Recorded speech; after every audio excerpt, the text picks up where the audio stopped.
Chers auditeurs de Radio Taïwan International, Jean-Yves Heurtebise, maître de conférence à l'Université catholique Fulun à Taïwan, va vous présenter l'émission Géopolitique en Asie. Chers auditeurs de Radio Taïwan International, bonjour pour ce nouveau podcast de notre émission Géopolitique en Asie. On continuera sur la lancée du dernier podcast qui évoquait les relations entre la Chine et les États-Unis à travers le prisme des institutions universitaires. La dernière fois, on a montré comment le président Trump avait abîmé l'image des États-Unis, comment Trump va contre le monde universitaire, le monde intellectuel, comment l'université d'Harvard est en conflit direct avec le gouvernement Trump, et comment aussi les visas des étudiants chinois servaient en fait une sorte de joker, une sorte de carte à jouer dans les négociations commerciales entre la Chine et les États-Unis, et comment ces relations commerciales, à travers donc la première rencontre à Genève et la seconde rencontre à Londres, il y a plus d'une semaine, comment ces deux rencontres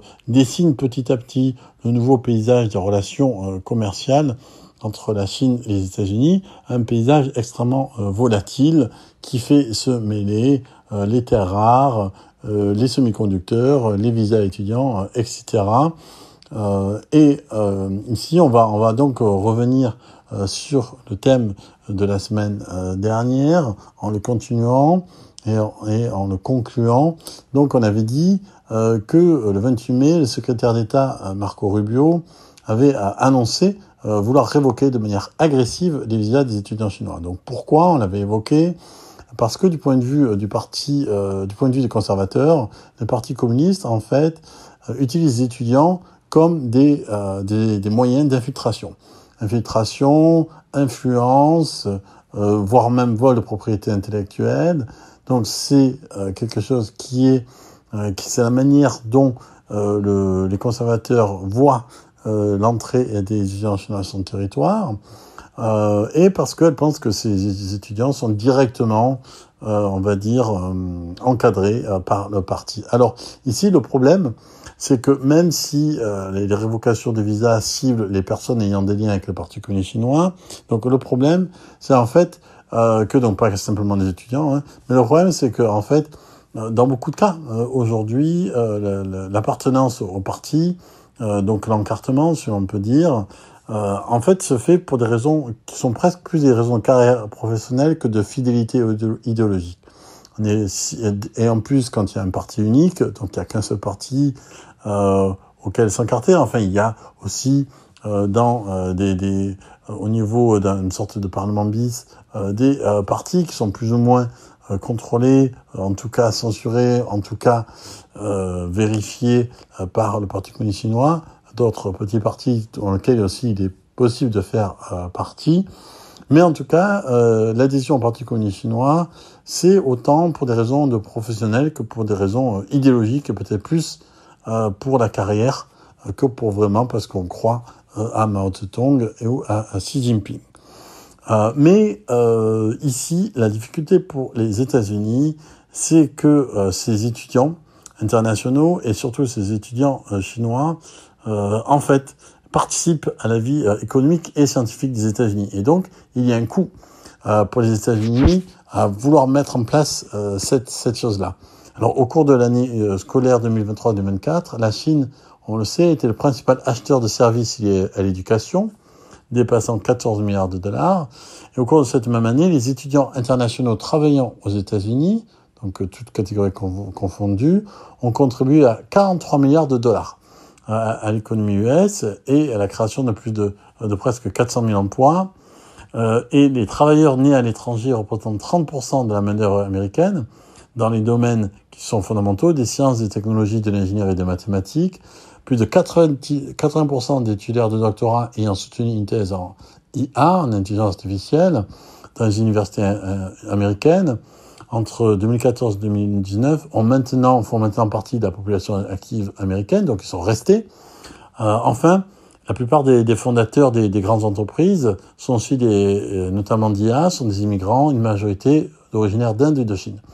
Autrement dit, à vouloir empêcher le flux des étudiants internationaux, et notamment chinois, en fait, la seconde administration Trump pourrait en fait implémenter des directives qui sont assez contre-productives. Pourquoi ? Parce que c'était justement et c'est justement ce rêve américain des grandes universités américaines qui était en fait le moteur principal d'une sorte de fuite des cerveaux qui a eu pendant très longtemps lieu, donc de la Chine vers les États-Unis, et c'est ce qui a permis en fait aux États-Unis d'assurer leur domination technologique mondiale, donc pas simplement de la Chine, de l'Inde, etc. Donc tous ces talents, tous ces cerveaux venant de l'extérieur, vouloir tarir ce robinet-là pour des raisons, on va dire, électorales de discours sur l'immigration, ça pourrait être contre-productif. Alors, ça signifie pas, en fait, qu'il faut passer non plus sous silence. Ça signifie pas qu'il y a aussi des raisons. On peut pas passer sous silence l'emprise chinoise et l'entrisme du parti dans ces universités d'élite américaines. On sait que les universités comme Harvard, mais aussi Syracuse, Stanford, l'université du Maryland ou Rutgers ont joué un rôle de premier plan dans la formation à l'étranger des fonctionnaires. Cette formation à l'étranger fonctionnaires, Pékin, à partir des années 1990, a commencé à l'organiser dans une échelle industrielle, à grande échelle. Selon les termes du Shanghai Observer, très intéressant, donc ils disent que si l'on devait classer ces écoles du Parti communiste chinois à l'étranger, écoles du Parti communiste chinois à l'étranger, je cite, la première place reviendrait à la Kennedy School of Government de Harvard. Alors effectivement, il y a une liste impressionnante en fait de responsables chinois de haut plan qui sont passés par Harvard et plus spécifiquement par la Kennedy School. Alors Li Yuanchao, l'ancien membre du Politburo et vice-président de la Chine de 2013 à 2018, a suivi un programme de formation à la Harvard Kennedy School en 2002. Liu He, l'ancien vice-premier ministre et principal négociateur commercial de Xi Jinping lors des négociations avec la première administration de Trump, a obtenu une maîtrise en administration publique à la Harvard Kennedy School en 1995. Li Hongzhong, actuellement membre du Politburo, a suivi un programme aussi à Harvard en 1999. La propre fille de Xi Jinping, Ming Ze, a intégré Harvard en premier cycle au début des années 2010 sous un faux nom, mais en fait l'administration savait qui elle était, donc la fille de Xi Jinping. Parmi les autres anciens élèves de Harvard issus de l'élite, on peut citer aussi Alvin Jiang, petit-fils de l'ancien dirigeant chinois Jiang Zemin, ainsi que le fils de l'ancien membre du Politburo, Bo Xilai, à savoir Bo Guoguo, qui a fréquenté aussi la Harvard Kennedy School. Évidemment, une autre point aussi intéressant à noter, c'est que Graham Allison, qui est l'auteur du fameux article du Financial Times de 2012 intitulé « Le piège de Thucydide », est aussi l'ancien doyen de la Harvard Kennedy School. Et c'est lui qui a donc émis cette idée d'un piège de Thucydide, c'est-à-dire d'un conflit probable entre les États-Unis et la Chine pour la dominance, tout en appelant à éviter ce conflit et à trouver un terrain d'entente, évidemment, entre la Chine et les États-Unis. Le dernier symbole le plus récent de cette place de Harvard au cœur des tensions entre la Chine et les États-Unis, c'est, bien entendu, ça a fait un peu des vagues, le discours lors de la remise des diplômes du Master en Administration publique et Développement international de la Harvard Kennedy School, encore, de l'étudiante chinoise Jiang Yulong.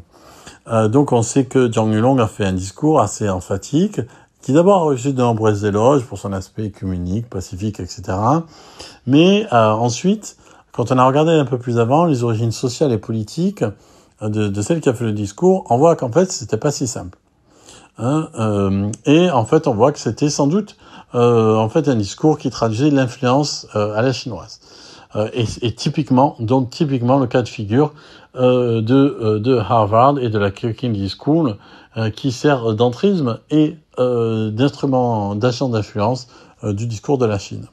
En effet, dans son discours, Jiang Yulong a repris en fait les thèmes de la communauté de destin chère au président Xi Jinping et elle a affirmé, je cite, « Si nous croyons encore en un avenir commun », donc c'est ce thème de l'avenir commun qui en fait se réfère aux éléments de langage du Parti communiste chinois. N'oublions pas que ceux que nous qualifions d'ennemis sont eux aussi humains.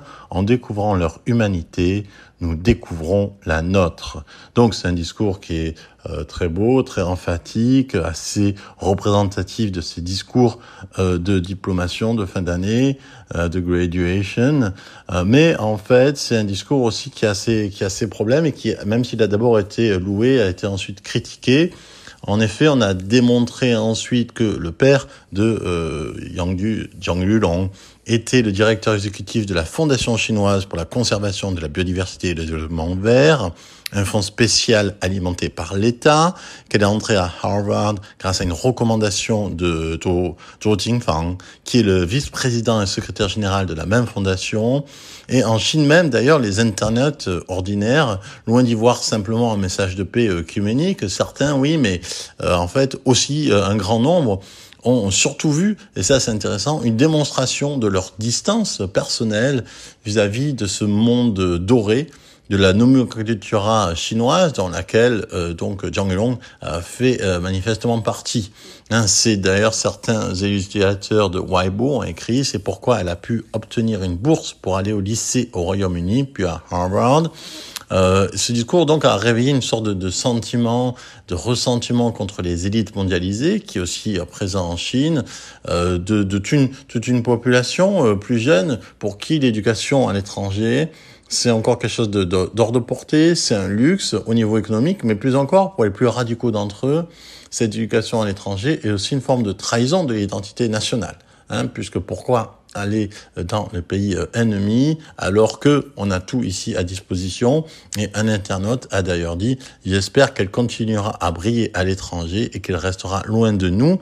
Évidemment, un point de vue très ironique, mais qui manifeste aussi une forme de distance entre ces élites mondialisées, qui sont d'ailleurs, comme on l'a vu, un grand nombre, ceux de l'élite du parti aussi, les enfants de l'élite du parti, et la plupart des gens, des jeunes en Chine, qui ont de plus en plus de mal à trouver un travail, et d'ailleurs, alors même parfois, qui reviennent de l'étranger. Donc voilà, ce sera tout pour aujourd'hui. C'était Jean-Yves Heurtebise dans son émission Géopolitique en Asie pour RTI.